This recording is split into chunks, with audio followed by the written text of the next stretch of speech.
Hello everyone, আসসালামু আলাইকুম। কেমন আছেন সবাই? আশা করছি ভালো আছেন।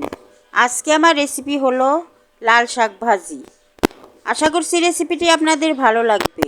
এই লাল শাক ভাজি গরম ভাতের সাথে খেতে দারুণ লাগে। তাহলে দেখতে থাকেন, আমার সাথেই থাকেন। এখানে আমি লাল শাক নিয়েছি। লাল শাকগুলা ভালো করে বেছে নিয়েছি। এখন এই শাকগুলা আমি ভালো করে ধুয়ে নিব। শাকগুলা ধুয়ে রান্না করার জন্য চুলায় চলে যাব। চুলায় চলে গেলাম। চুলায় একটি কড়াই বসিয়ে দিলাম। কড়াইয়ের মধ্যে শাকগুলা আমি দিয়ে দিলাম। এখন এর মধ্যে আমি পরিমাণ মতো লবণ দিয়ে দিব। শাকের মধ্যে আমি লবণ দিয়ে দিলাম। এখন এর মধ্যে আমি 4-5টা কাঁচামরিচ অল্প করে কেটে দিলাম। এখন ঢাকনা দিয়ে ঢেকে শাকটা সেদ্ধ করে নিব, মানে রান্না করে নিব। ঢাকনা দিয়ে ঢেকে দিলাম। কিছুক্ষণ রান্না হওয়ার পর ঢাকনা তুলে শাকটাকে আমি নেড়ে দিলাম। উল্টিয়ে পাল্টিয়ে শাকটাকে নেড়ে দিলাম। এখন নেড়ে দেওয়ার পর আবারও ঢাকনা দিয়ে ঢেকে শাকটাকে সেদ্ধ করব।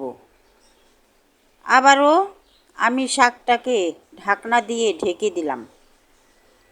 2-3 মিনিট পরে ঢাকনা তুলে শাকটাকে আবারও নেড়ে দিলাম। শাকে অনেক পানি উঠে গেছে। এখন এই পানি শুকানো পর্যন্ত শাকটাকে আমি রান্না করব। আবারও শাকটাকে ঢেকে দিলাম। আবারও 3-4 মিনিট রান্না করলাম। 3-4 মিনিট পরে ঢাকনা তুলে দেখি শাকের পানি একদমই শুকিয়ে গেছে। এখন শাকটাকে নেড়ে চেড়ে আমি চুলার থেকে নামিয়ে নিব। শাকটাকে নামিয়ে আমি শাকটাকে বাগার দিয়ে নিব। শাকটাকে চুলার থেকে নামিয়ে নিলাম।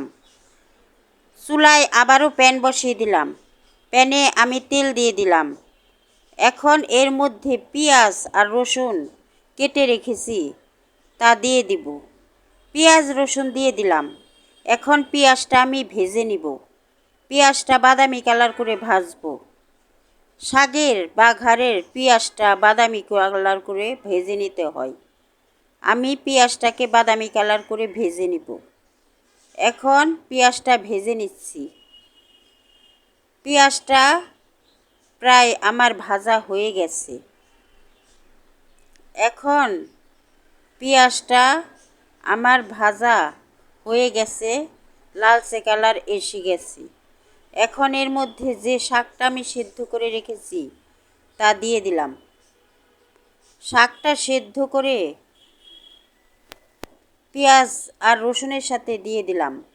এখন নেড়ে চেড়ে শাকটাকে ভালো করে আমি বাঘার দিয়ে নিব। শাকটাকে নেড়ে চেড়ে বাঘার দিয়ে নিচ্ছি।